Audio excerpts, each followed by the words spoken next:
खुलुमबाय लोगोफोर, नोंथांमोनखौ बयखौबो आंनि मोनसे गोदान भिडिअ'आव बरायनाय बावहरबाय।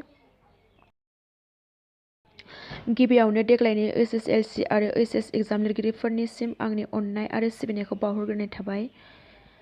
दिनै जोंनि बर' रायजो राजाफोरा BTR खौ लानानै गोबां दान्थे बिदान्थे गावजों गाव सावरायलायगासिनो।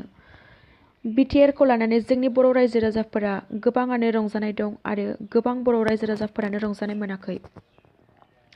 बुंनो थाङोब्ला बे थामथि गोरोबथा BTR आ बर' हारिनि थाखाय थाबैनो जौगानाय लाबोगोन। दिनै बर' हारिनि मोनब्रै NDFB हानजाया BTR गोरोबथाखौ आबुं महर होनो थाखाय बर' रायजो राजाफोरनि हास्थायनाय सिमां मिजिंफोरखौ जाफुंसारहोनो थाखाय खौसे जाबाय होनना गबिन्द बसुमतारी बिथाङा फोरमायो। बर' हारिनि गेजेराव दिनै गोबां सुबुंफोरा फेसबुकआव फेक एकाउन्ट खुलिनानै नाङा फाङा सोरबा सासेनिल' मुंखौ लानानै खोथा बुंनायखौ नुगासिनो।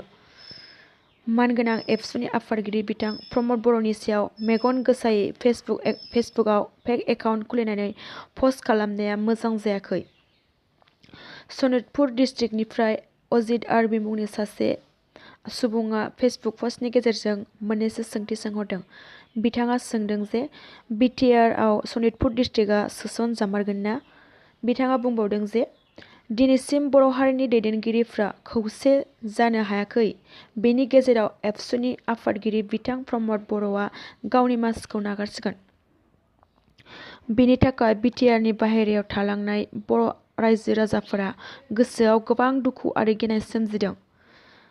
जोंनि बर' हारिनि गेदेमा बिथांमोन आरो रायजो राजा नोंथांमोनखौ खावलायहरबाय, BTR नि बाहेरायाव थालांनाय बर' रायजो राजाफोरनि सोंथिनि फिननायखौ नोंथांमोना बे भिडिअ'नि गेजेरजों रिप्लाय हरो।